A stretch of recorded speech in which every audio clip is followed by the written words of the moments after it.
bwe ndabye ebyemyi byammwe nensanyuka, ndabye abakyala nga batudde mu ntuula eraga nti balina kye baagala okuyiga wano. Nendaba abaami nga nabo mbeera yaabwe eraga nti balina kye baagala. Omuntu yenna omugezi bw'aba alina kyonna kyakola akikola nga alina ekigendererwa. Naam, kitegeeza nti okujja kwammwe wano mwazzeewo n'ekigendererwa. Ekisaanidde okubeera ekigendererwa ekikulu eky'omukkiriza ku nsi kuno kunoonya butya bwatuuse eri Allah subhanahu wa ta'ala nga amusiima. Ghayatul mu'mini irdaa'u rabbihi wa khaliqihi, usiimisa katonda we era omutonzi we n'okutuuka gy'ali nga amusiimye, kye kigendererwa kye kikulu mu nsi muno. Ebisigadde byonna bigoberera bugoberezi. Era omukkiriza oyo ateekawo amakubo ag'enjawulo butya bw'asisinkana katonda we ng'amusiimye. Yahammuhu, kyekisinga okubeera ekigendererwa kye kikulu. Wamala okutegeera obutono bw'ensi eno n'olaba obutono bwayo n'abagivuddeko ne bye baali balina, otegeera obukulu bw'okutegeera Allah n'okuba n'ekigendererwa mu kunoonya ebiri gy'ali okusinga ebisigadde byonna. Naam, bw'otunuulira nabadde mpita nva ebugerere eyo, badde tuva okuziika saidi z'Ekamuli, ne mwannyina ziranga ti awo we twaziika Katongole. Bwe yaŋŋambye owaayo toda, byonna bye yalina yabireka. Byemuke ali nkoowe. Muganda waffe Sulaiman Kigundu ali Butambala. Nasa Sebaggala ali Kisaasi. N'abalala, muganda waffe Haji Kayanja abamumanyi, Spido ali Bugerere, n'abalala. Okyo bw'omala okutegeera obutono bw'ensi eno, buli kye bakugamba ti kino kikuyamba okusiimisa Katonda wo, okiteekako ebirowoozo. Okola otya? Okiteekako ebirowoozo. Imam Shafi'i rahimahullah ayogera ebigambo nga binene. Yaga nti yabna Adama, owanga omuntu, waladatika ummuka bakiyan, nyoko yakuzaala ng'okaaba, gwe bazaala. Naye ng'ate abali awo mu kiseera ky'okuzaalibwako baagala nnyo okaabe okukakasa nti oli mulamu, basanyufu. Wannaasu min hawlika yadhakuuna sururan, ng'abantu abakwetoolodde basanyufu baseka olw'okuzaalibwako gwe. Abaga nti fahlis ala amalin, faayo nnyo ku buli kalimu konna ke bakugamba ekakutuusa eri Allah ng'akusiimye. Takunu idha baku, kibeera abantu balibeera bakaaba, fi yawmi mautik, mu lunaku lw'okufaako, dahikan masruran, ng'oseka oli musanyufu. Eri abantu nga bakaaba mu kujja ku nsi, ne bakaabirwa nga bava mu nsi, nabo bennyini nga bakaaba, naye ng'ensonga tebakozesa kapito waabwe gwe baafuna mu nkozesa entuufu. Amakulu obulamu bwe baabufuna baabuyita mu buyisi, tebabukozesa nga bateekeddwa kubukozesa. So nga obulamu bw'olina nange bwe nnina ye kapito, lulinga nga bw'olaba airtime ku ssimu, bwaggwaako tesobola kwogera. Kati azzamanu ra'su umuri l-insani, ekiseera gwe mutwe gw'obuwangaazi bw'omuntu. Faman dayya umrahu fi ghayri ma yanfa'uhu, yenna ayonoona ekiseera ky'obuwangaazi mu bitamugasa, okufa ne kumusiŋŋaana nga talina kyataddewo, faqad shaqa wa khasra, aba afaafaaganiddwa, aba afiiriddwa. Ndokyo mbakobereza abali wano abaami abatudde okumanya nti mulina okubeera wano n'ekigendererwa ekyokumanya nti eriyo okusinkana Allah, n'okusinkana Allah kwetaaga okweteekerateekera. Allah kati ya ayuha nnaas, abanga abantu, inna wa'ada Allahi haqqun, endagaano ya Allah y'okumusinkana ya mazima. Fala taghurrannakum alhayatu dunya, tebubabuzaabuzanga obulamu bw'ensi ne mulowooza nti muli baaluberera ku bwo. Wala yaghurrannakum billahi algharur, na kyonna ekibagayaza tekibagayazangako Allah, endagaano y'okumusinkana ya mazima. Inna wa'ada Allahi haqqun, endagaano ya Allah y'okumusinkana ya mazima. Fala taghurrannakum alhayatu dunya, tebubabuzaabuzanga obulamu bw'ensi. Wala yaghurrannakum billahi algharur, na buli kyonna ekibuzaabuza tekibabuzaabuzangako Allah subhanahu wa ta'ala. Mukaddima gwe njagala kutandika nagwo, ngende ku topic gye ngenda okusomesa. Waliwo ebigambo ebitambula nabisomesa emabega, njagala mbyogerere na wano. Musajja omu yasiŋŋaana munne oba akulembera abalongoofu, bamuyita Fudayl ibn Iyad. Namugamba nti kam atat alaik, wakawangaala emyaka emeka? Namugamba nti 60 sana, akawangaala emyaka 6.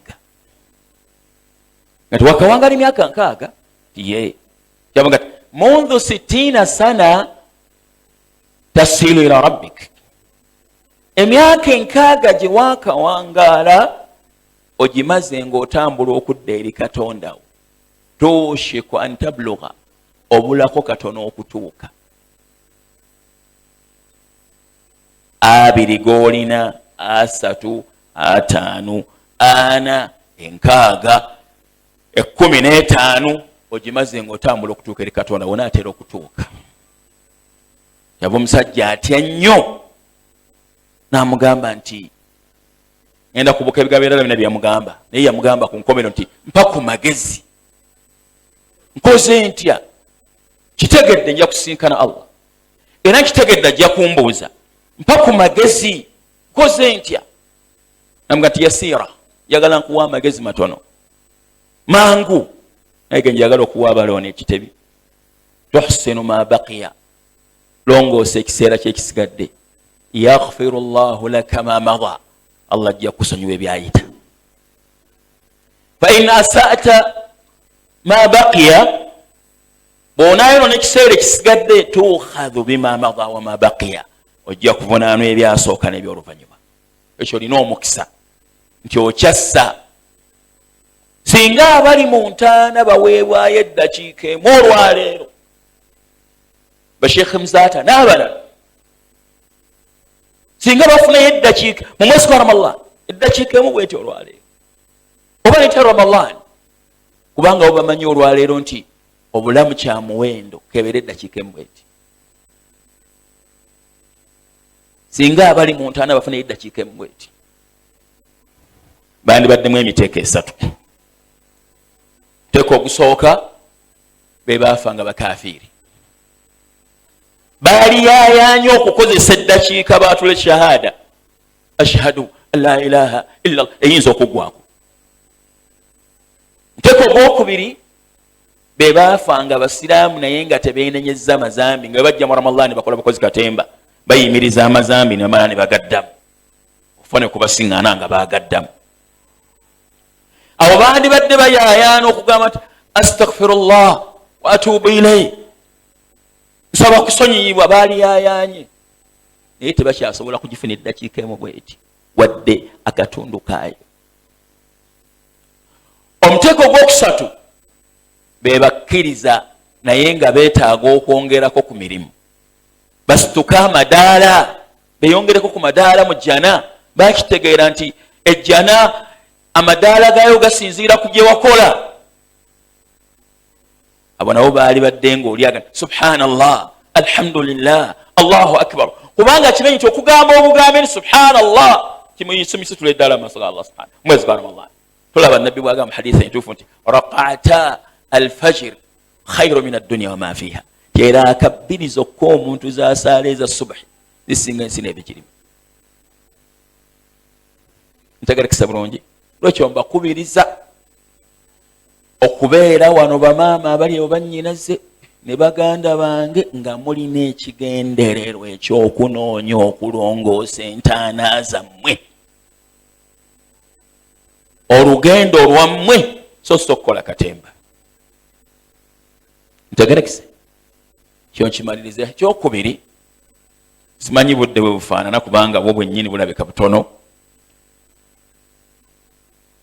Biki omusomo guliko omutwe ogugamba nti almasailu almuhimma allati yahtaju ilaiha assaim, ezimu ku nsonga enkulu omusiibize yeetaaga okutegeera.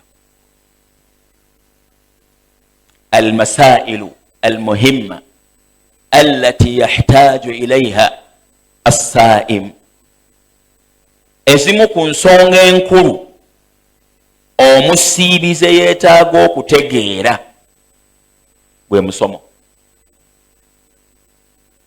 Okusiiba kulina kye bayita ahkaamu, kye bayita ahkaamu, amateeka agakufuga.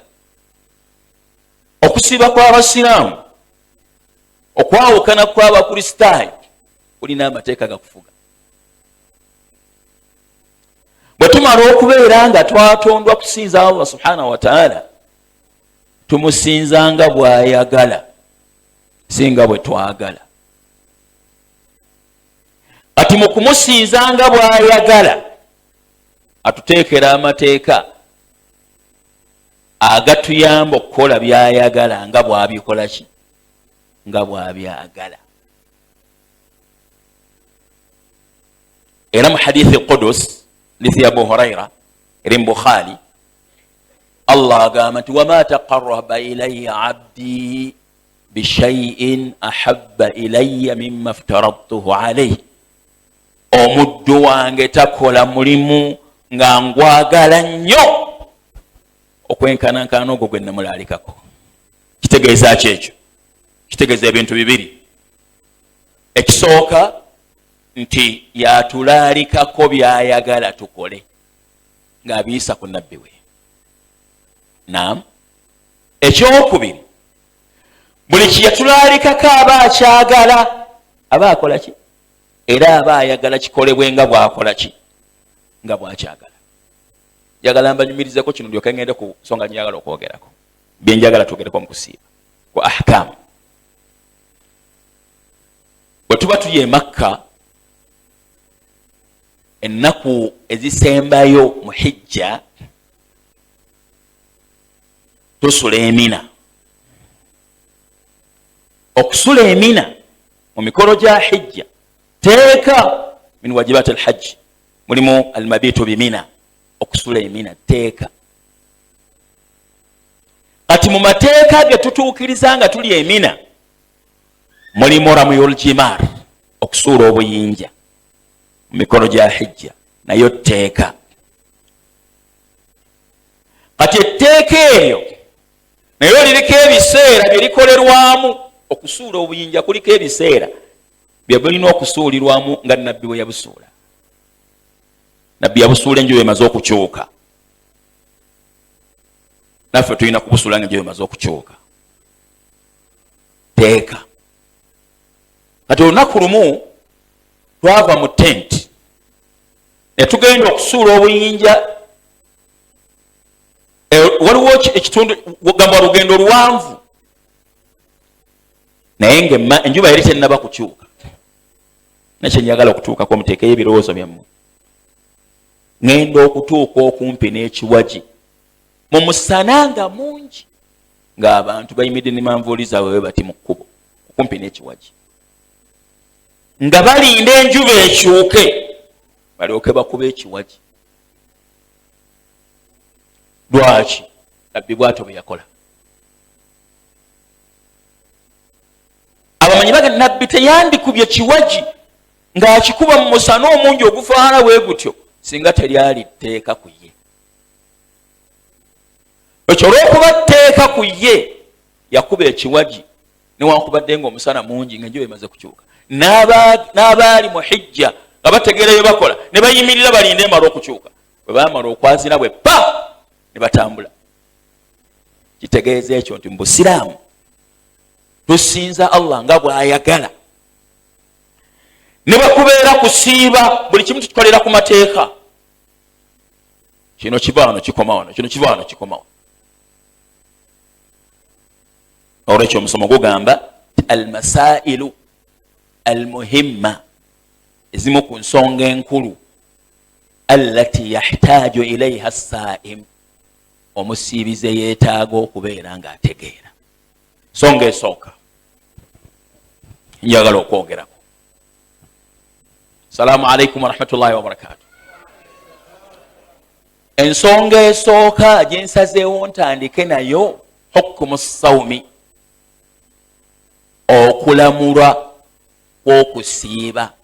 Okusiiba kugwa mu nnamula ki mu Busiraamu? Kusiiba omwezi guno wa Ramadan. Hadha al-amru, ensonga eyo gye njogeddeko, min almasaili almuhimma, zezimu ku nsonga enkulu, allati yahtaju ilaiha almuslim assaim, ze yeetaaga omusiraamu omusiibi. Nasiŋŋaana omuvubuka ennaku emabegako nga ali emmere kati jenjala yannuma nnyo, olwayo nensalawo neme kusiiba. Okusiiba teeka rukun, mpaji z'Obusiraamu 5 nga buli kimu hadithi ya Ibn Umar egamba nti bunya al-Islam ala 5, Obusiraamu bwazimbwa ku mpaji 5. Yo hadithi eraga nti Obusiraamu bulina empaji. Hadithi ya Ibn Umar, nabbi yajogera nga ayagala omuntu afune ekifaananyi eky'ebintu ebikulu ebizito ebiyimiriddeko Obusiraamu. Wa dhakara minha siyam, n'okusiba n'akwogerera mu mpaji ezo.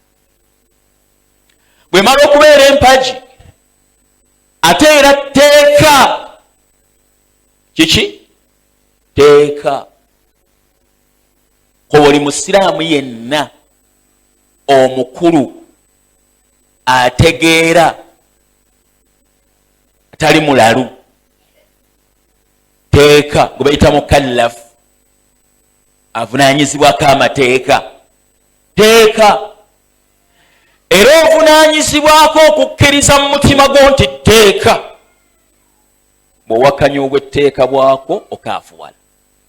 Kikujja mu Busiraamu ne bw'osiiba. Ne bw'osiiba nga tokkiriza nti tteeka, tobeera Musiraamu. N'okusiiba tekutuuka. Olina okukkiriza nti kiki? Teeka. Owakanya obw'etteeka bwako, man ankara wujubahu faqad kafara bil ijma. Awakanya obw'etteeka bwako ng'alaba nti byakyeyagalire, faqad kafara bil ijma, amaze okufuuka omukafiiri. Ekyo olina okusiiba ng'omanyi nti si kusalawookwo, teeka eryakulalikwako. Era omuntu yenna asalawo n'alya mu Ramadan emisana nga talina kimusonyizisa aba amenye etteeka. Abamanyi balina ebigambo biri mu nsonga eyo. Waliwo abamanyi abalaba nti omuntu aleka okusiiba nga talina nsonga emusonyizisa, ekyo ekikolwa kyakola kimukaafuwaza. Min aqwali al-ulama, ti abafuuse mukafiiri. abana baganda nedde ekigambo ekituufu abeera fasiqun mwononefu abeera irtakaba dhanban azima aba yebagadde zambi ddene era abeera mwononefu abeera muki mwononefu tulaba hadithi ya Abu Huraira Sheikh Albani jalita musahihu targhib wa tarhib egamba nti nabbi yalinnya olunaku lumu ekituuti nakati amin mirundi esatu basahaba ne beewuunya nabagamba nti Jibril azze naŋŋamba tiyesaabisibwa okusaasira kwa Allah abeere wala n'okusaasira kwa Allah ayingire omuliro man adraka ramadana asiŋŋaana ramadan falam yughfalu lahu n'atasonyiyibwa osuubira omuntu alya mu ramadan nga talina kimuluma okwanguyirwa obuluŋŋamu n'okuwona omuliro nga n'abantu abasembayo okubeera ababi bayimiriza mu ramadaani ne basiiba ne balaga nabo beewaayo okwo n'olwekyo okulya mu ramadaani kyamutawaana ntegere kusaba ebitiibwa mukitegedde ate abadde asiibye wuliriza na kino nno singa alya abadde asiibye natuka ku ssaawa 7 n'agamba nti njala ennuma nnyo nenkalamata enzita sijja kubeera nga netta kandi emmere yange oyo baulama balina ebigambo bibiri ku ye bamalikiya ne bahanafiya ne bamalikiya bwe ngamba bamalikiya bahanafiya mba ntegeeza abamanyi abali ku madhhabu ga Imam Abu Hanifa bako basomera irimu abasomera ku kkubo lya Imam Abu Hanifa n'abamanyi abasoma irimu nga bakisomera ku kkubo lya Imam Malik Imam ahli al-Madina Imam we Madina bo balaba tisinga kakutaana n'oli emisana mu Ramadani nga toyina nsonga ofuna hukumu ya mujami' olamu lwange yegase n'omukyala emisana mu Ramadani bagamba nti okakatibwako okuwa omutango ogw'okusiba emyezi 2 egy'omuddiringanwa olw'okulya emmere emisana mu Ramadani n'osibulukuka bagamba lwaki omusajja oli eyajja eri Nabbi sallallahu alaihi wasallam nga yegase omukyala emisana mu Ramadani ensonga eyamuteekesaako omutango osaalimbira mu kitiibwa kya Ramadani intihaaku hurmati Ramadana kakati singa omuntu abadde aliwa nga Ramadani ewedde abadde aliwa neyegatta n'omukyala emisana nga mutali Ramadani tawa mutango kitegeeza nti ekiweesa omutango kwoni yegase n'omukyala emisana mu Ramadani illa yakyo ensonga yakyo kitiibwa kya mwezi gwaki gwa Ramadani kakati nga bwe kiri nti eyegase n'omukyala emisana mu Ramadani asaalimbidde mu kitiibwa kya Ramadani n'alidde naye akoze atya asandiwe nekyo kya Ramadani ya illa yaabwe ya qiyas baga n'olwekyo n'ono asiibulukuse nga talina nsonga emisana naye ayina kafaara naye ayina omutango ntegerekese njagala kulaga bukulu bwa nsonga bashafiiya ne bamalikiya wone baga nedda aliwa buli lunaku neyeenenya n'okwenenya talina mutango olw'okubanga okulya kuno kwasibulukuse n'okunywa tekwajjako bujulizi bwe yawulidde bulaga nti nno akola ki bo kye baatunuulira era nga kye kigambo ekituufu mu masala munfuna ntegerekese munfunye n'olwekyo ekisooka olina okumanya nti okusiba kiki teeka n'okikkiriza mu mutima gwo bw'oba ogamba nti abawarabu enjala yali ebaluma biki kitegeeza nti byosiba tebiina makulu ntegerekese waliwo obujulizi singa oli atubuuza simanyi dakiika zensigaza Sheikh Bosa sagala kunyira mu budde bwe ke bwafuuse obweddakiika zino embale bwafuuse buzibu muganda wange dakiika 2 simanyi yange obimanyi yakhe ekibuuzo kibuuza mmwe abali wano bujulizi kyobulaga nti okusiba tteeka bujulizi kyobulaga nti okusiba tteeka okusiba tteeka bilkitaabi wassunna walijma. Qur'an yalaga nti tteeka, hadisi ziraga nti tteeka, n'okwegatta kw'abamanyi. Kati bujulizi ki obulaga nti okusiba tteeka? Naam, ndabyeyo omuntu omu. Naam, njagala bujulizi. Salaamu rahmatullah. Kubanga mpaji mu mpaji z'obusibe, njagala aya oba hadithi. Naam, saagala taalilaat. Assalamu alaikum. Salaamu rahmatullah. Aya eri mu surati Bakara. Suratul Baqara.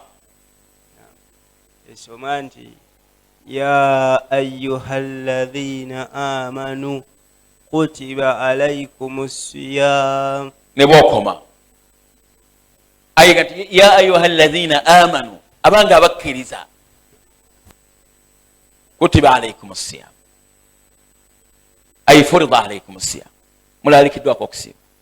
Ani akubalalikako? Allah subhanahu wa ta'ala. Kyekisooka, kyekiragiro kyajjira mu foomu bwetyo, akulinganga okwamaze dda okubeerawo. Bw'atyo bwe yakyogera Allah subhanahu wa ta'ala. Bw'amaliza nagamba yasooka koola abakkiriza nagati abanga abakkiriza mulalikiddwako okusiba. Kyeyava azzaako akatundu akokubiri. Muwulirize abasiraamu aya bweri, kama eya tashbihi, kama kutiba ala alladhina min qablikum, nga bwe kwalalikibwa ku babasookawo. Ekigambo bwe kwalalikibwa ku babasookawo kirina emigaso ebiri. Salaamu alaikum wa rahmatullah. Okutugamba nti nga bwe kwalalikibwa ku babasookawo kirina emigaso ebiri. Omugaso ogusooka mulimu tasliya, mulimu okutugumya. Titemufaayo, waliwo n'ababasooka nabalalikako okusiba, si mwe musoose. Ekyokubiri, mugaso ogwokubiri, olw'obukulu bwa ibaada eno saagikomya ku bali bokka, gamba si mmwe mwekka, nagiwa ne ku balala. Katundu akasembayo la'allakum tattaqun, wano yaleeta alhikmatu min mashru'iyati as-siyam, ekigendererwa ekikulu mu kulalikibwa kw'okusiba. Kiyasembyayo mu aya ekyo, mulyoke mbeera abatya Allah. Mu mbeera ya mirundi ebiri. Mbeera esooka, okusiiba kwammwe kwennyini ne mukkiriza ne musiiba, kitegeeza nti mutya Allah. La'allakum tattaqun, mulyoke mbeera abatya Allah. Tovunaanoga nti oba oli awo, la'alla wanetegeeza kubeera bwe kityo, mulyoke mbeera abatya Allah. Ekyokubiri, bwe mukukola mugenda kubeera mutidde Allah subhanahu wa ta'ala. Ekyokubiri, kujja kubayigiriza butya bwe mutya Allah. Olaba kigendererwa mu kusiiba, si kuleka kulya kwokka na kunywa kwokka na nsonga za bufumbo. Nedda, ekigendererwa kuleka byaziyizibwa, kibayita takhliya, okusiiba okubeera nga okwesambya buli kakikya yenna n'osiba byonna Allah byeyaziyiza. Olwo n'olyoka oganyulwa mu kusiiba okulya n'okunywa n'okwegatta mu nsonga z'obufumbo. Bw'otalekaayo byaziyizibwa Allah bye yagaana n'okola n'ebyalagirwa, obeera kifaananyi mu kisiibo. Ogibwako omusango ogw'okuba nti okyabanjibwa kusiiba naye nga tofunye empeera za kusiiba, olw'obutaba na taqwa yagendererwa mu kusiiba. Nabbi kiyagamba mu hadithi ya Abu Huraira eri mu kitabo kya Muslim, mu Bukhari wa Muslim, subira eri Bukhari, egamba nti man lam yada qawla zuri, atalekaayo bigambo bikyamu, bulimba, kugeya, kutemerera, byonna ebigambo ebikyamu, wal jahla, n'ebikolwa byonna ebitasaana, falaysa lillahi hajatun fi an yada'a ta'amahu wa sharabahu, Allah talina bwetaavu kwoyo okuleka byakulya bye na byakunywa bye. Allah talina bwetaavu eri kusiiba kwoyo, talina bwetaavu eri kusiiba kwoyo. Lolwekyo la'allakum tattaqun, lyoke mbeera abatya Allah subhanahu wa ta'ala. Yaleeta ne hikima n'ekigendererwa.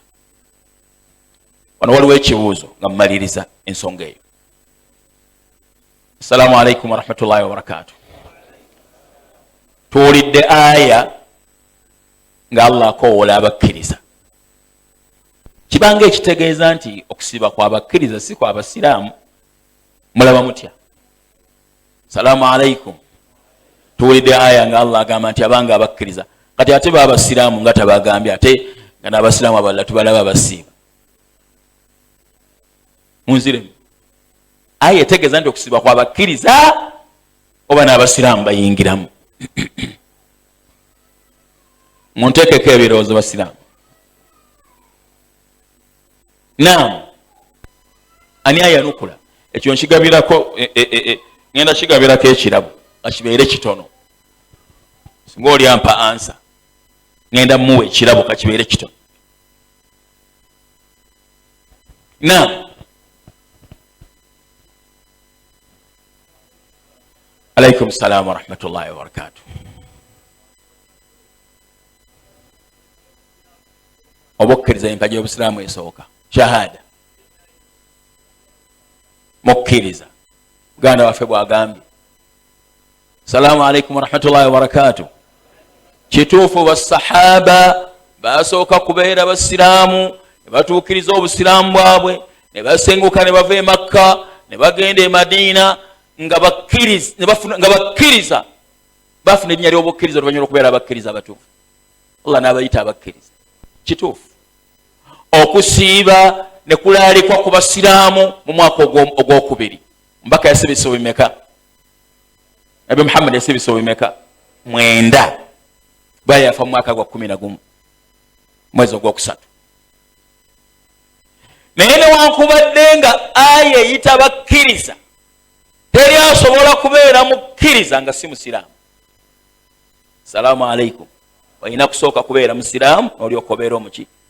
Manya qaida eno, teri asobola kubeera mukkiriza ate n'ataba muki musiraamu. Lwekyo Allah subhanahu wa ta'ala ayita abakkiriza abaki abasiraamu.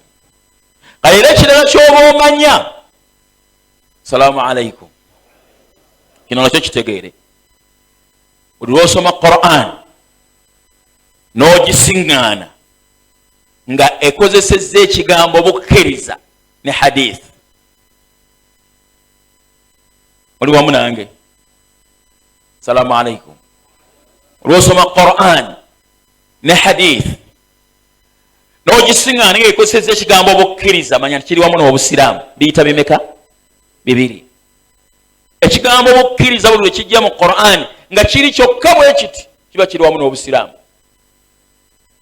Ekigambo obusiraamu lwe kijja mu Qur'an nga kiri kyokka bwe kiti kiba kiri wamu n'obukkiriza. Biyita bimeka? Ate Allah subhanahu wa ta'ala bw'agamba nti wala tamutunna illa wa antum muslimun, eyo jumla yokka, temufanga okujjako nga muli basiraamu abakkiriza. Olwo ekigambo obusiraamu kiba kiri wamu n'obukkiriza. Bwagati ya ayuha alladhina amanu, awo ekigambo bukkiriza kiba kiri wamu n'obuki n'obusiraamu. Kyokka singa bijja nga biri wamu bwe biti, buli kimu kiba n'amakulu ageyawulidde. Obukkiriza kiba kitegeeza ebikolwa eby'omwoyo, obusiraamu kiba kitegeeza ebikolwa ebyaki tolaba Allah baga nti ya ayuha alladhina amanu dikhulu fi silimi kaafa, abanga abakkiriza muyingire mu busiraamu mubugweremu. Ale n'ayita abakkiriza okugwera mu busiraamu. Kyagezako okutegeeza nti abange mukole ebyalagirwa nga muteekeddwa okubikola byonna mu bujjuvu bwabyo, kubanga olwo ebikolebwa ebiyungo bwe buki bwe busiraamu, ebikolwa ebikolebwa omwoyo bwe buki bwe bukkiriza. Kati olwo aya ezenge erimu ebintu bimeka? 2. Obusiraamu n'obuki, buli kimu nekifuna amakulu agaki agakyo. So bwejjanga eri yokka nti bukkiriza muyingiramu obusiraamu, busiraamu muyingiramu obuki obukkiriza. Hadithi nejja, hadithi ya Umar. Jibrilu abuuza Nabi agati akhbirni anil islam, mbulira ku busiraamu. Nambulira obusiraamu mu mpagi 5 bya bikola by'okungulu. Akhbirni anil iman, mbulira ku bukkiriza. Nembulira najibulira obukkiriza mu mpagi 6. Kati kibeera nga bwe bijja nga byegasse, buli kimu kiba n'amakulu ageyawulidde. Bwe kijja nga kyeyawulidde busiraamu bukkiriza, buli kimu kiyingira mu kirala. Bawulama kibaga nti al islamu wal iman idha ijtamaa iftaraqa wa idha iftaraqa ijtamaa. Ye qaida efuga obusiraamu n'obukkiriza. Olwekyo Allah akowodde abasiraamu abaki abakkiriza. bayise okusiiba. Ntegerekese bola mu hadithi ya Abu Huraira amaliza ensonga yo ngende ku nsonga edde sembayo simaye budde bufaanana.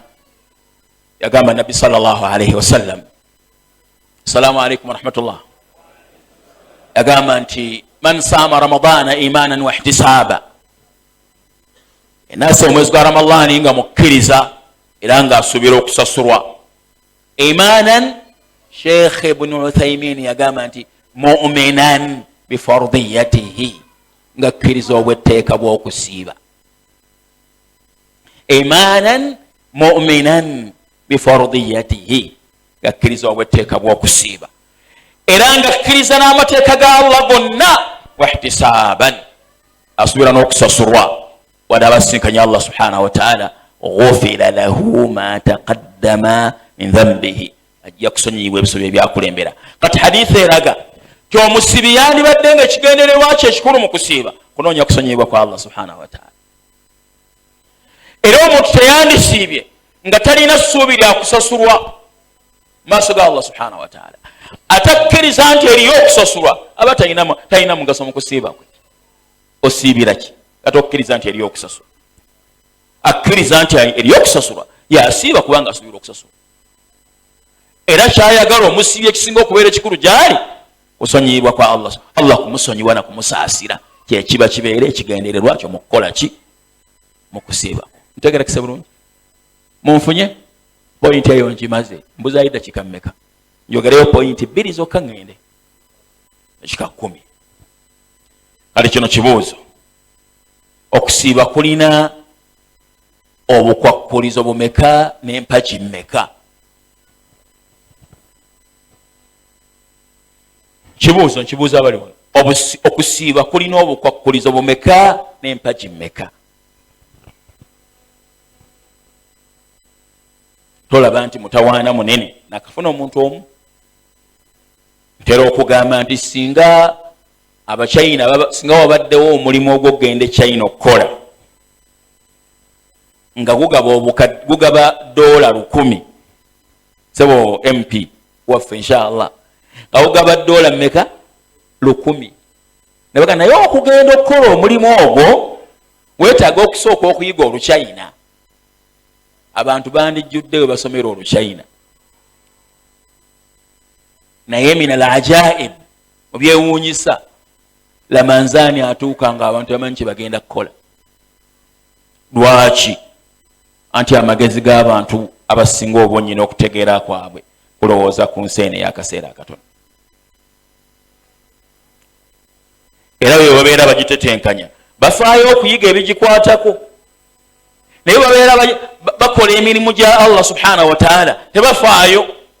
Era abantu ne bagenda ku masomero gye basomesereza abaana bakebera ebitabo eby'Oluzungu ne bakebera bya Luwarabu. Omwana akola atya? Anze wana mwana nga agenda kukonerawo. Ayinza n'obutatunula ku bitabo bya Luwarabu mwana asoma atya eddiini? Kubanga amagezi g'abantu agasinga gali ku kino nga Allah gati bal tu'thiruna al-hayata ad-dunya ay tufaddiluna al-hayata ad-dunya, mukulembeza nnyo obulamu bw'ensi eno, wal akhiratu khayrun wa abqa, naye enkomerero yesinga obulungi era ey'okusigalawo. Nga bwe kiri mu aya endala nga Allah gati ma hadhihi al-hayatu ad-dunya illa lahwun illa la'ibun wa lahwun, tebuli obulamu bw'ensi eno okuggyako masanyu agatali muzannyera masanyu agatali. Abantu ko bateeka amagezi gaabwe. Naam. Wa inna ad-dara al-akhirah, naye ennyumba ey'enkomerero Allah gy'abategeeza la hiya al-hayawan law kanu ya'lamun, la hiya al-hayatu al-haqiqiyya, bwe bulamu bwennyini al-khalida obw'olubeerera, al-baqiya obw'okusigalawo, law kanu ya'lamun, singa baali bamanyi tebaali kulembeza bwakuggwawo kusigalawo. Naye obw'okuggwawo babuteekako amagezi mangi, okusigalawo ne babeera nga tebabufaako. Inna lillahi wa inna ilayhi raji'un. Naam, kusiiba kulina obukwakkulizo bumeka n'empagi mmeka? Dakika zensigazza. Naam. Salaamu wa rahmatullah. Naam, kulina empagi mmeka okusiiba? ziri bbiri ze ziriwa olina kubeera musiraamu omukkiriza. ezo si mpaji, ezo si mpaji. ekyokubiri kyemmanyi niya eyo mpaji. okubeera omusiraamu si mpaji, eniya mpaji. Naam, barakallahu fikum. omulala kati ogenda kutereeza ndowooza oyawule wakati w'empaji n'obukwakkulizo. Assalamu alaikum warahmatullahi wabarakatuh. Alaikum salamu warahmatullah. Empaji obukwakkulizo buli bumeka? obukwakkulizo buli mukaaga. buli mukaaga. barakallahu fikum. osomerawa? Kitebi Secondary School. obukwakkulizo ani yabukusomesa? Nabusomera wano mu Darusu. mu Darusu. barakallahu fik. Naam. ate empaji? Empaji ziri bbiri. kati nsaba omumenyera obukwakkulizo mukaaga ofune ekirabo. Olina okubeera mukulu. Naam. Olina okubeera ng'otegeera. nga toli mulalu. Naam. bubiri obwo. Olina okubeera musiraamu. busatu obwo. Omukyala yenna alina okuba nga talina nga tali mu nsonga era nga tali mu nifaasi. obwo buna. olina okubeera ng'oli mutuuze. olina okuba nga oli mutuuze. butaano.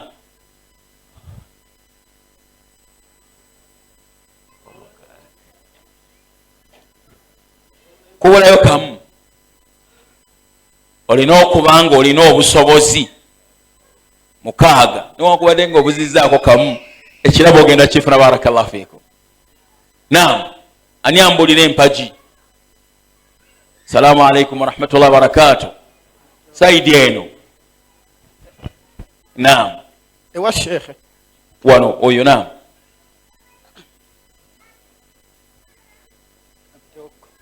era omuliseeko. Naam. Assalamu alaikum warahmatullahi wabarakatuh. Alaikum salaam warahmatullah. Okusiba kulina empaji bbiri. zeziriwa? empaji esooka okweziizaako okulya n'okunywa n'ebikolwa byonna byonna ebisiibulula okuvanga emmamba yaweesala okutuusa enjuba weegwayo. otyo. empaji ey'okubiri ye nniya. ye nniya. Naam. Salaamu alaikum. muganda nga okitegedde? kati ekibuuzo kirala budakiika ziweddeyo. Abdurrahmani nja kuvunaana. Nensomesereza ssaawa, somesereza ddakiika 4. ekibuuzo kirala njawulo kyeri wakati w'empaji n'obukwakkulizo?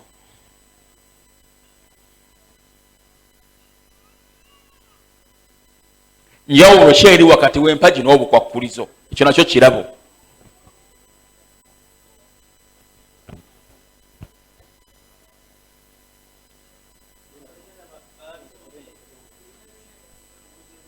Naam. Assalamu alaikum warahmatullahi Salamu warahmatullah. Empaji tujawukanako batujjulukako mu kukola omulimu. Kati ng'eswala tusoma swala al-Fatiha netuba tugenda ku sujudu. Naye ate akakwakkulizo ko tetukawukanako paka omulimu bwe guggwa. Akakwakkulizo tukawukanako paka omulimu bwe guggwa. Naam. Empaji tusobola okujawukanako. nakyo kirungi naye nakyo njagala ekirala leeta yenjawulo endala. Naam.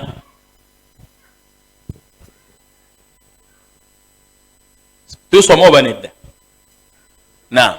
wona shekhe mumpe. Assalamu alaikum warahmatullahi wabarakatuh. empaji kyekintu ekiyimirizaawo omulimu nga oba omuzimbo nga singa kukibeera nga tekiriko oba singa empaji ebeera nga teriiko omuzimbo nga tegusobola kuyimirirawo. Naam. Barakallahu fiika. empaji zeziyimirizaawo ibaada gye tukola. Baŋŋambye nsigale wano okusinziira ku biri wano. Empaji zeziyimirizaawo ki? Ibaada. Zibeera munda mu ibaada. Kyenjagala omanye nti empaji zibeera munda mu kiki? Mu ibaada. Tezibeera bweru waaki? wa ibaada. Ate obukwakulizo obubeera bweru wa ibaada bwe kiri ebubeera bweru wa ibaada. Okufuna ewuzu kakwakulizo akatuusa esswala neka kayina kubaawo ng'esswala tennaba kubaawo. Kati obukwakulizo obubeerawo before ibaada ate empagi zibeera munda mu kiki mu ibaada. Ntegerekese njawulo wakati w'empagi n'obukwakulizo. Kwakulizo ge mateeka g'oteekeddwa okusooka okutuukiriza olwo koyingire mu ibaada. Kati empagi zo zibeera munda mu kiki mu ibaada mwennyini. Ntegerekese njagala mmalirize bwe nti bw'eddakiika ziweddeyo ebyo byennyini mu bungi bwabyo n'obunene bwabyo ngenda biwumbawumba bwe nti salaamu alaikum yogereko bino byokka. Ku bukwakulizo omukaaga njagala twogereko bubiri katono nnyo. Akasooka okubeera omusiraamu. Akakukulizo kategeeza kyako? Kategeeza ky'omuntu yenna akola omulimu gwonna ogw'okusinza Allah nga si musiraamu tegukkirizibwa. Kati abatali basiraamu bateekerwamu emiteeko ebiri. Waliwo abatali basiraamu nga boolaba abakatuliki n'abaprotestanti n'abalala. Ntegereka abo si baki si basiraamu. Abo bo tubagamba bwe baba olisinga tugamba nti njagala kubasiibirako nga mukatuliki tumukkiriza okutusiibirako. Lwaki? Era tetumugamba ti gwe toli musiraamu okusiba kwe tekukkirizibwa. Nedda. Lwaki? Oyo aba alimu obulungi era ekyo kisobola okubeera ekkuba erimutwala eri obulungamu. Tomuziiza. Okitegedde? Musiraamu njagala kusiibulula okimanyi tomumanyi nti oba wabbaala. Si wabbaala si wa ssabo alina emirimu gye musobola naye awo mu kikuubo naga musiraamu kankusiibulule. Kkiriza alimu obulungi era awo obusiraamu ekitiibwa. Ekyo kisobola okumutwala mpola mpola Allah n'akimuyisirizaako n'amusaasira n'amuwa shahada. Ntegerekese kyekisooka. Naye obaawo atali musiraamu nga yakola ebimujja mu busiraamu, asaala asiiba ayambala jiribaabu ayambala enkofiira naye nga yakola ebimujja mu busiraamu nga takyali musiraamu maaso ga Allah ng'alina kuddamu n'atola shahada muzza mu busiraamu. Oyo ye mushiriku ali wano ng'okyagenda mu masabo basamira bagenda mu byalo empewo zibafuweko balina ebigali mu bitanda bagenda mu bakubi b'ebitabo balogo bafuma obusiraamu balina enzikiriza eraga egamba nti obusiraamu tebulina njawulo na bukristaayo zonna ddiini. Ntegereka bulungi. Oyo ne bwasiba okusiba okutuusa nga zeemu n'afuuka musiraamu n'atwala shahada. Waliwo aya mu Qur'an Sheikh Ibn Uthaymin yagireeta ng'aleeta agyesembesa ku nsonga eno gye njogerako. Naam, egamba bwe nti eri mu Tawba wama mana'ahum an tuqbala minhum nafaqatuhum illa annahum kafaru billahi wa birasuli. Allah byera yogera ku bannanfuusi yagamba tewali kyaganyisa Allah kukkiriza mirimu gyabwe kusaddaaka kwabwe okujjako lwakuba nti baakafuwalira Allah n'omubaka tebaali bakafiri. Sheikh Ibn Uthaymin kyabaga nti bw'abeera yagaana saddaaka zaabwe awamu n'ekyo nga zirina emigaso eri abalala kitegeeza nti emirimu gye beekoledde egikoma ku bo min baabi awula. Bw'aba Allah agaana saddaaka y'omushiriki kitegeeza nti okusiba min baabi awula yola nti Allah yagamba bannabbi yagamba Nabi Muhammadi sallallahu alaihi wasallam nga amaze omunyumiriza bannabbi abaakulembera namwe ati walau ashraku lahabita anhum ma kanu ya'malun. Singa bangattako nandisazizaamu emirimu gyabwe. Tayagala mirimu gy'abashiriku. Kyobola nti mu byonoono okusiiba omusanvu ekisembayo arriddatu okuva mu busiraamu. Okukola ekikolwa kyonna ekikujja mu busiraamu kyonoono okusiiba. Ntegerekise mutegedde akakwakulizaako mukategedde olwekyo osobola okuba nga wano wooli nga wasiibye naye ng'okyagenda mu masabo ng'okyali mu mbeera yonna eyashiriki nga bwe mukimanyi osalira ennyumba osalira bulooka osalira emmotoka osalira byonna ebitali Allah subhanahu wa ta'ala. Lasta bimuslimin toli musiraamu olina kuddamu tole shahada fuka omusiraamu olyoka osiibe. Point yategerekese kukuliza okenjagadde okutangaaza obudde mukama wange ntulina gyantuniraga nti buweddeko mu bukwakkuliza obuzimu akakwakkuliza akokubiri nga kakkano k'abakyala mu bufunzo bw'ekitalo. Abdurrahmani munzikirize mmalirize na bino. Salaamu alaikum warahmatullahi wabarakatuh. Abadde njagala nnyo omugala nange Sheikh Bosa atandike nze muddirire oba oliawo naye kale saagala kubeera nti oba oliawo nyengera mu biseera byakakulizaako okubiri obukwakkulizo bwenjagala butegeerekeke nkakooneko. Salaamu alaikum. Omukyala alkhuluwu min almawani', omukyala okubanga talina bimugaana kusiiba kenjagala okukoonako. Omukyala ali mu nsonga takakatibwako kusiiba wabula aliwa. Era singa omukyala agenda mu nsonga ne bwebeera ebula eddakiika 2 enjuba egwe olunaku lubeera lufudde aluliwa. So ate era singa omukyala ava mu nsonga ku ssaawa 11:30 ne bw'aba tannaba kunaaba aleeta enniya ey'okusiiba enkya. Kisaana kitegeerekeke.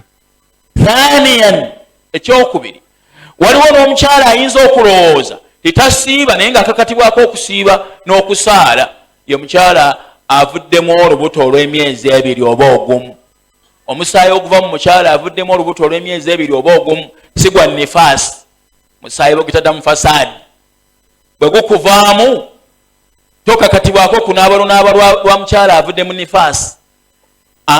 Okunaaba onaaba bona bikiba kyeyagalire. Esswala bwetuuka weepaadinga n'ofuna ewuzu n'osaala n'okusiba kukwakatako. Wabula avudde mu lubuto olw'emyezi 3 n'ena, oyo omusaayi ogumuvaamu gwolina hukumu y'omusaayi gwa nifaasi, gw'omusaayi gw'omukyala amaze okukola ki? Okuzaala. Ekisooka. Ekyokubiri nakyo kiri kummwe. Singa omukyala ennaku ze zikyuka, singa omukyala ennaku zikola zitya? Zikyuka ng'abakyala abamira empeke bwe bakyuka ennaku zaabwe. Singa omukyala alaba omusaayi guno obutonnyatonya obutonotono nga tannaba kutuuka mu nnaku ze zaalwaliramu, ogwo tegubalibwa, tegumugaana kusiba newankubadde okusaala. Singa obutondotono obujja mu nnaku zo zennyini z'olwaliramu, okakatibwako okuyimiriza okusiba n'okusaala. Bwe buggwaayo n'onaaba n'otandika okusiba n'okusaala. Singa bujja ng'omaze ennaku zo ziweddeko, tebubalibwa. Wakadhalika n'amazzi agava mu bakyala ge bayita alqassatu albayda, amazzi ameeru agalaga nti omukyala atukudde, tegaganyisa mukyala kusiiba newankubadde okusaala. Kasita gakuba mugategeeza nti otukudde, olina okunaaba otandika okukola ki? Okusiiba. Nokubanga obubonero obulaga nti omukyala atukudde buli obubonero bubiri. Akabonero akasooka alqassatu albayda, amazzi ameeru. Akabonero akokubiri aljafaafu, okubeera omukalu. Kati kyenjagala okutuukako ekirala ti abakyala abalwadde b'okukulukuta balimu embeera 3. Asooka ye mukyala amanye ennaku ze, yalwala okukulukuta nga yali amanye ennaku ze nti alwala 6. Omukyala oyo atuula ennaku 6, bwe ziggwako anaabe, akola atya? Asaale n'okusiba asibe. Mukyala owokubiri tamanyi ennaku ze, omukyala oyo atuula ennaku abakyala abasinga obungi ze batuula, ennaku 6 7 bwe ziggwako anaabe, asaale asiibe. Omukyala omulala asobola okwawola kati w'emisaayi. Omusaayi ogw'ekikulukuto omusaayi mutangaavu, si muzito. Omusaayi gwa haidhu musaayi mukwafu, guwunyamu n'okuwunyamu. Bw'agulaba ayimiriza okusiiba n'okusaala. Bwe guggwaayo anaabe, asiibe n'okusaala akole ki? N'okusaala asaale. Tegerekese bulungi? Benjagadde okutangaaza ku bakyala. Kisemberayo ddala mukama wange ajje. Kyekibuuzo. Lwaki tuliwo okusaala? Lwaki tuliwo okusiba netaliwa kusaala? Lwaki tuliwo okusiba netaliwa kusaala? Tuliwo okusiiba netaliwa kusaala.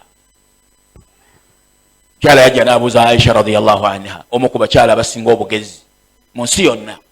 Bamuyita ani? Bamuyita Aisha radhiyallahu anha, maama. Yamugamba nti lwaki tuliwo okusiiba netutaliwa kusaala? Namwati hakadha umirna, bwetyo bwe twalagirwa. Nokyo tobeeraawo notandika okukomplaininga kwa Allah. Ayinza atya ate okubeera nga yatuleetera haidha ate n'atugamba ate tuliwe?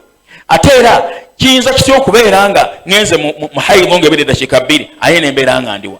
Talina Allah kyeyalagira okuggyako ng'alina ekigendererwa, talina Allah kyeyaziyiza okuggyako ng'alina ekigendererwa ekyetaagisa kukkiriza Allah, n'ategeera nti ye muddu alagirwa bulagirwa, akola nga Allah bw'ayagala singa ye bw'akola ki, singa ye bw'ayagala. Barakallahu fikum wa nafaa bikum. Ebyo nja okusobola okubeera nga njogerako, naye nga mbadde na bingi ebisigadde tujja kubeera nga tubifuna. Mbakubiriza obutagayaalira ennaku zino eziddako ezigenda okuyingira, ennaku 10 ezisembayo. Kyala Aisha radiyallahu anha agamba tikana nabiyu sallallahu alayhi wasallam yajtahidu fi al-ashri al-awakhir ma la yajtahidu fi ghayrihi, yayongeranga mu nnyo amaanyi mu 10 erisembayo okusinga ku ndala. Era mu hadithi ya Bukhari ne Muslim agamba nti kana idha jaa al-ashr, bwe sajjanga ennaku 10 ezisembayo mu mwezi gwa Ramadan, shadda mi'zarahu, ayesiba n'anywera. Manyi bagamba nti ng'ayongeramu amaanyi, bavuna n'okuvunula nga bagamba nti itazala nisa, yayimirizanga ensonga z'obufumbo. Wa ahya layla, n'azuukuka ekiro ng'atunula, n'asula ng'atunula. Wa ayqadha ahla, n'azuukusa n'abantu be, temuzizanyiramu. Aisha bwe yalabanga biri bwe bityo radiyallahu anha, ani alabanga biri bwe bityo ng'alaba omubaka kiyitiridde, namugamba nti araaita in alimtu aya laylatin laylatu lqadiri ma aqul, olaba otya singa mmanya ti kino ekiro kyenimu kya laylatu lqadiri, ŋambe ntya ya rasulallah, ma aqul, ŋambe ntya? Namugamba nti quli, gamba allahumma innaka afuwun tuhibbu alafwa faafu anni. Ay Allah, oyagala nnyo okuddiramu abaddu bo, oyagala nnyo okubasonyiwa, tuhibbu alafwa, oyagala nnyo okusonyiwa, faafu anni, nsonyiwa. Ne woba okyogedde mu Luganda kiddiŋŋane, tobuukayo olunaku lwonna mu nnaku 10 nga tosaddeeyo kazibeera eraako 3 terukuyitako mu nnaku 10 ezijja, tolubuuka. Olwa hadithi egamba nti man qaama laylata alqadir imanan wahtisaba ghufira lahu ma taqaddama min dhanbihi, ayimirira mu kiro kya laylatul qadiri nga mukkiriza, soobirwa okusasulwa, Allah amusonyiwa ebiseera byakulembera. Tobuuka, beerawo ng'olinda bulinzi, mulimu okusaba Allah, mulimu okutereeza Allah, mulimu byonna byewandyetaazemu mu nnaku ezemmeka. Wa barakallahu fikum wa jazakumullahu khairan. Assalamu alaikum wa rahmatullahi wa barakatuh. Ayagala ebisingawo ku nsonga ezo ojja kubisingana mu programu ya Paro FM etandika ku ssaawa 3:30 buli okuva ku Monday paka ku Lwokutaano, nga ngisomeserezaamu ensonga ezikwata ku kusiiba ezifaanagana bwe zityo. Assalamu alaikum wa rahmatullahi wa barakatuh. Wa alaikum assalam wa rahmatullahi wa barakatuh. Sheikh Abdurrahman, barakallahu fik. Ekyamazima nkakasa tuganyuddwa mu Sheikh okubeerawo. Kigambo kyatugambye njagala nange nkibaddemu. Kino nziramu buzingira, nja kudda ku wali. Agamba nti waladatuka ummuka bakiyan yabna Adam. Allah mama wo yakuzaala abantu bakola ki? Gwokola ki? Okaaba wannansu hawlika yadhakun sururan, nga abaliwo basanyufu. N'agamba nti fa'mal liyaumik, kolerera nnyo olunaku an takuna idha baka fi yaumi mautika dhahikan masruran, olunaku lwe bagenda okubeera nga bakaaba nga gw'oli musanyufu gy'olaze. Sheikh tumwebanziza nnyo tweyanzege. Njagala okuyisaawo obulango buno bubiri nga ngenda kuyita Sheikh Salim Bosa, banaye tumulina mu nju. Sheikh Salim Bosa yatuuse dda, yatwegaseeko, naye olw'okuba nti kitaawe yamutudde kumpi wali, ate ye muzzukulu wa Sheikh Rajabu Bosa, ne tugamba nti akatumulekaawo. Nam ensonga esooka, omuntu yenna alina ekibuuzo kiwandiike. Wandiika ekibuuzo, Imam Ahmad Sulaiman Kyeyune bw'atuuka wano mu darusu ye agenda kwanukula ebibuuzo insha Allah. Seeka Bosa bw'amaliriza, Seeka Ahmad Sulaiman Kyeyune yaddako insha Allah. ensonga eyokubiri tulina aba HK Natural Health Products and Food Supplements. Dr. Kakoza Hajara abadde asabyeyo n'eddakiika 10 naye nga waliwo ebintu bibiri. Ekisooka kya byonna mubaseeka bantweza bayimiriza kubeera nti omuwa abeereko kyayogera. Ekyokubiri omukyalo okwogerera mu basajja naddala masiri wano ng'olaba tekijja naye